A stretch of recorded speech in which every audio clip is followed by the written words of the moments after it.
Hello everyone, welcome back to learning how to knit. Today I am going to teach you the knit stitch. Now there are many different stitches in knitting. There's the knit stitch, the purl stitch, the moss stitch. There's all kinds of stitches, but one of the basic ones is the knit stitch. And here I have my needle with 10 stitches already cast on. And if you don't know how to do this, or if you don't remember how, you can go back to my previous blog post, and there's a video and picture tutorial to show you how to do this. Now, if you remember from that post, there are two yarns that are coming off the needle here. This first one that is attached to the ball here is called your working yarn. And this second yarn back here, it ends, that is called your tail. Now for this, we just leave the tail alone. We're going to worry about the working yarn. So I take my second needle and I go through this first loop and go through the back side. And let me just kind of turn it a little bit so you can see what that looks like. So my empty needle here goes through the first stitch through the back, and I'm left-handed, so I show you how to knit left-handed. I grab this working yarn that's attached to the ball into my left hand. Now everybody's got a different way of how they like to hold it and what's comfortable for them. It'll take a little while for you to figure out what's comfortable for you, but for me, I generally like to hold it like so.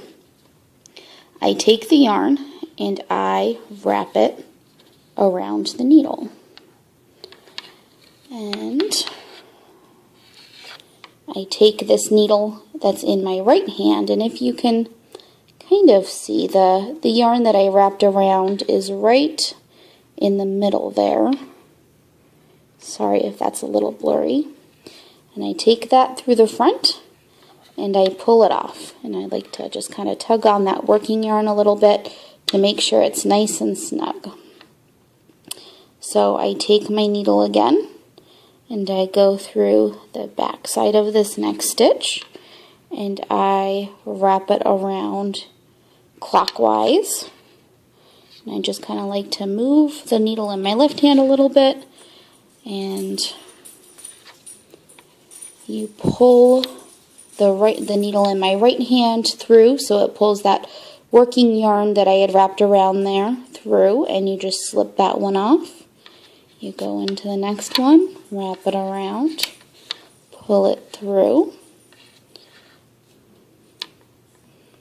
and again through, wrap it clockwise, pull it through, off it goes. Into the next, wrap it around, pull it through, wrap it,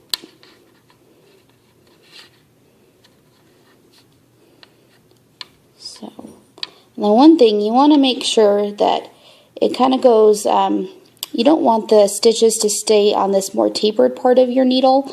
If it does, it's not going to have the right size to it. You want it on this part of the needle here, the base of it, so that way all of your stitches will end up the same size.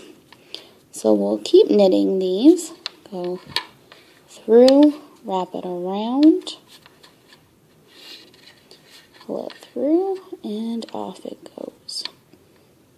Through the back, wrap it around,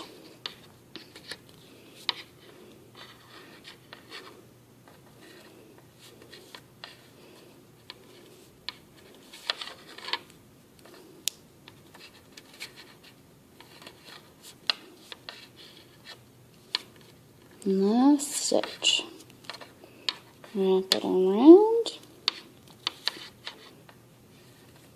pull it through, and off it goes. So if you can see, it's kind of hard with the lighting there, I'm sorry about that. We've got a little row of these on the side, and if you look on the back side, we have this row of bumps. So then you finished your very first row of the knit stitch. And so what you do is you take this needle that now has all of the stitches on it, you put it into your left hand, you pick up your other empty needle, and you begin again. So it goes through the first one, and I pick up the working yarn back here again, and it goes around, and pull the needle through with the working yarn and slide it off into the back of the next stitch, clockwise around, pull the working yarn through, around, into the front again, through the back, around clockwise, through the front, around, into the front.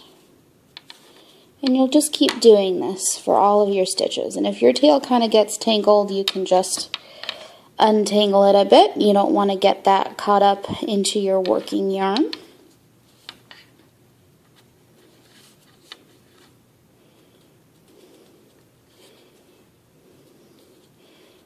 Through the front again,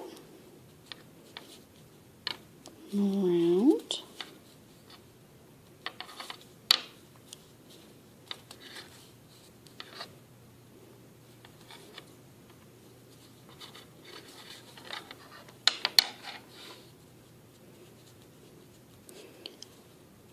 and you want to make sure that you pull all your stitches straight down. You don't want it cockeyed like that or anything when you're done. Just go ahead and straighten it out.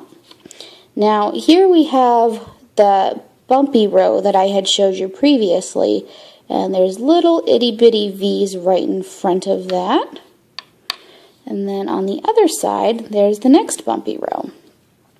Now if you're only doing the knit stitch, you're constantly going to get this every other pattern of the row of V's and then the bumps.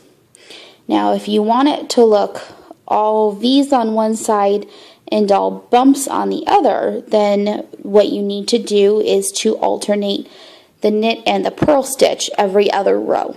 Now we'll save that for a later date, but this is how you do the knit stitch. And if you have any questions, feel free to ask. And of course, again, I'll put up my picture tutorial as well. I hope you enjoyed. Have a great day and happy crafting.